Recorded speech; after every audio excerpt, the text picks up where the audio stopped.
बिस्मिल्लाहिर्रहमानिर्रहीम। अस्सलाम वालेकुम दोस्तों, आज की व्लॉग में वी विल नो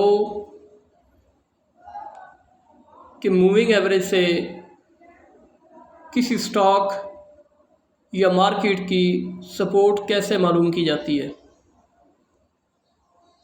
तो मौजूदा सेटिंग जो मूविंग एवरेज की है वो 9 की है। इसकी मौजूदा सेटिंग को हम चेंज करेंगे, 9 की बजाय ये हम 20 कर देंगे, यानी 20 मूविंग एवरेज का हम इस्तेमाल करेंगे। जैसे कि मैंने पिछले व्लॉग में बताया कि 20 moving average like a magnet काम करती है। इस वक्त मैंने इस चार्ट में वीकली टाइम फ्रेम निकाला हुआ है। इसको आप हर तरह के टाइम फ्रेम में देख सकते हैं। सबसे पहले हम मंथली टाइम फ्रेम में जाते हैं, तो इसने सबसे पहले मंथली टाइम फ्रेम में ये मूविंग एवरेज की पहली सपोर्ट बनती है, बल्कि उससे पहले ये 20 मूविंग एवरेज को ब्रेक करता है स्टॉक की प्राइस, और फिर नीचे आकर यहाँ पर पहली सपोर्ट 20 मूविंग एवरेज पर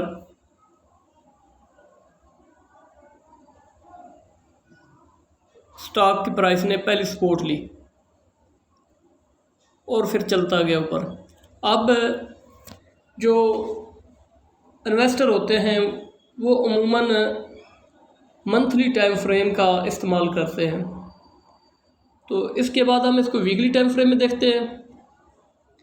अब वीकली टाइम फ्रेम में यानी इसकी इस जगह पे सपोर्ट, फिर आगे चल के तकरीबन ये सपोर्ट 20 मूविंग एवरेज पे इस जगह पे support,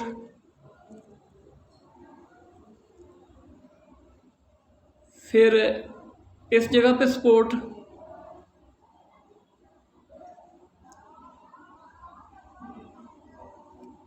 at the end stock की प्राइस ने 20 मूविंग एवरेज को ब्रेक किया। लेकिन इसमें एक बात लाजमी कंसीडर करनी चाहिए कि जहाँ पर स्टॉक या मार्केट 20 मूविंग एवरेज पे सपोर्ट ले, एक कैंडल बड़ी कैंडल हो और नीचे वॉल्यूम जो है उस पर वॉल्यूम अच्छा होना चाहिए। बड़ी कैंडल और बड़ा वॉल्यूम ये एक अच्छी सपोर्ट कंसीडर की जाती है। जैसे ये देखिए कि इसने अच्छी कैंडल के साथ सपोर्ट ली और नीचे अच्छा वॉल्यूम लगा, और इस जगह में ये ग्रीन कैंडल। इसको हम अब डेली टाइम फ्रेम में देखते हैं।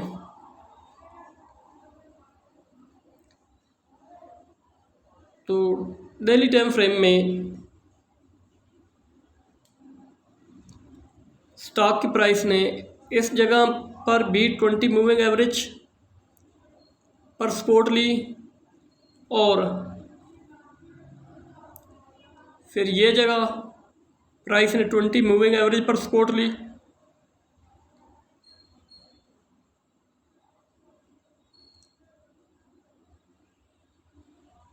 और यहाँ से भी प्राइस ने 20 मूविंग एवरेज पर ही सपोर्ट ली थी। नीचे से पहले ब्रेक किया, फिर सपोर्ट ली, और फिर प्राइस ऊपर। यहाँ पर प्राइस ने 20 मूविंग एवरेज पर सपोर्ट ली, लेकिन बाद में ये सपोर्ट थोड़ा सा ऊपर जाकर प्राइस रिट्रेस हुई और सपोर्ट ब्रेक हो गई। इसी तरह इसको आप आवरली टाइम फ्रेम में भी देख सकते हैं कि प्राइस ने कब कब 20 मूविंग एवरेज पर सपोर्ट ली। ये मैंने आवरली का टाइम फ्रेम निकाल दिया है। ये देखें, इस जगह पर भी 20 मूविंग एवरेज को ब्रेक किया पहले आवरली टाइम फ्रेम में, और फिर इस जगह से सपोर्ट ली 20 मूविंग एवरेज से।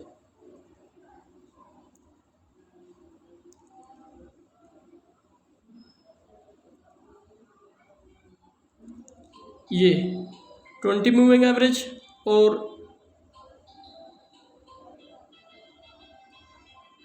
आवरली टाइम फ्रेम में इस जगह पर भी प्राइस ने 20 मूविंग एवरेज से ही सपोर्ट ली। इस तरह आप hourly, daily, weekly, monthly time frame में 20 मूविंग एवरेज को स्टॉक की सपोर्ट मालूम करने के लिए इस्तेमाल कर सकते हैं। अब किसी और स्टॉक को देख लेते हैं। बिलफर्ज अब मैं निकाल लेता हूँ DGKC सीमेंट का एक चार्ट है। ये देखें, प्राइस ने इस जगह पर 20 मूविंग एवरेज को ब्रेक किया। इस जगह पे थोड़ा सा 20 मूविंग एवरेज से ऊपर ही सपोर्ट ले ली प्राइस ने, और इस जगह पे राइट 20 मूविंग एवरेज पर सपोर्ट ली। इसको हम अब वीकली टाइम फ्रेम में देख लेते हैं। तो ये इसकी पहली सपोर्ट 20 मूविंग एवरेज पर, और ये इसकी दूसरी सपोर्ट 20 मूविंग एवरेज पर, और ये इसकी तीसरी सपोर्ट 20 मूविंग एवरेज पर। यानी वीकली टाइम फ्रेम में 20 मूविंग एवरेज की सपोर्ट लेते हुए प्राइस जो है वो ऊपर चलती गई। अब इसको डेली टाइम फ्रेम में देख लें। ये यहाँ पर 20 मूविंग एवरेज को ब्रेक किया, और इस जगह पर ये 20 मूविंग एवरेज पर ही सपोर्ट प्राइस ने ली है। अब इसको इस जगह पर भी प्राइस ने 20 मूविंग एवरेज पर ही सपोर्ट लिए ये। तो इस तरह से इसको भी आप आवरली टाइम फ्रेम में देख सकते हैं कि कहाँ किस जगह पर प्राइस ने 20 मूविंग एवरेज पर सपोर्ट ली है। तो दीगर के चार्ट्स भी आप इस तरह से देख सकते हैं। तो 20 मूविंग एवरेज से इस तरह से प्राइस की या मार्केट की आप सपोर्ट जो है वो देख सकते हैं। Thank you so much.